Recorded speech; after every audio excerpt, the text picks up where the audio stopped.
Hello friends, આજની એક વાત કરવાની છે. મારા એક ફ્રેન્ડે મને આજે વોટ્સએપ પર એક મેસેજ કરેલો છે ઇંગ્લિશમાં, જે મને ખૂબ સારો લાગ્યો કે બી the reason Y people steel believe in beautiful souls, good energy and good people. એટલે કે તમે એવા રીઝન બની શકો છો તમારા સારાઈથી કે લોકોને આ કળિયુગમાં પણ એમ થાય કે નાના હજી સારા લોકો અને સારી એનર્જી એક્ઝિસ્ટ કરે છે. એઝ વી ઓલ નો કે આપણે કળિયુગમાં રહીએ છીએ એટલે બહુ બધી નેગેટિવ એનર્જી છે, સમાજમાં બહુ બધી ખરાબ વસ્તુઓ અને દૂષણો પ્રવર્તે છે, લોકોમાં ઘણા બધા નેગેટિવ પોઈન્ટ્સ છે.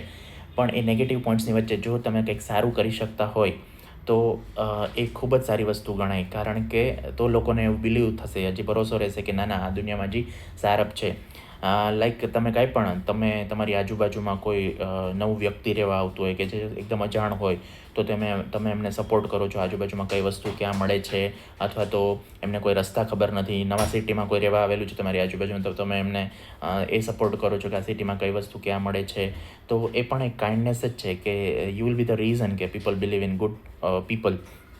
તમારી ઓફિસમાં કોઈ નવું આવેલું છે, જેને હજી ઓફિસમાં નવા હોય એના કારણે થોડીક વસ્તુઓ નથી આવડતી, અથવા તો પાછલી જોબમાં કે એવું શીખેલા નથી, તો બધા એમની મજાક જ્યારે કરતા હોય કે આને કંઈ આવડતું નથી ને એમ. અને તો at that time rather than joining with the others, you can be the reason કે બીજાને સપોર્ટ નહીં કરો અને એ વ્યક્તિને સપોર્ટ કરશો કે કાંઈ વાંધો નહીં, ધીરે ધીરે તને બધું શીખવાડી દેશે, તને બધું આવડી જશે. અને એના જે પણ સારા પોઈન્ટ્સ હોય એના ઉપર એને અપ્રિશિએટ કરી અને એનો થોડોક મોટિવેશન અને થોડુંક એનો મોરલ વધારીને you can be the reason કે why people believe in good souls, beautiful souls.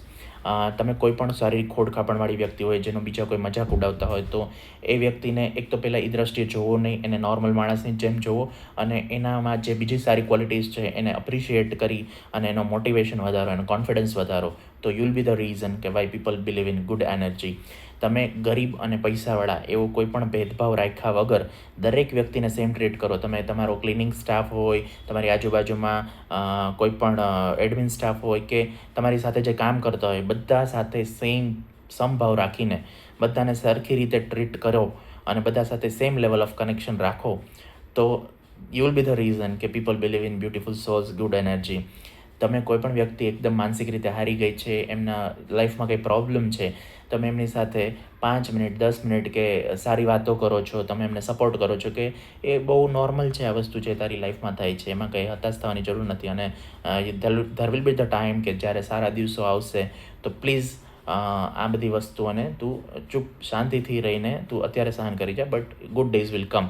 તો એને મોટિવેશન મળે, એને થોડોક જુસ્સો આવે જીવન પ્રત્યે, અને જે નાસીપાસ થઈ ગયા છે એમાંથી થોડાક બેઠા થઈ જાય, તો you will be the reason કે people believe in good energy.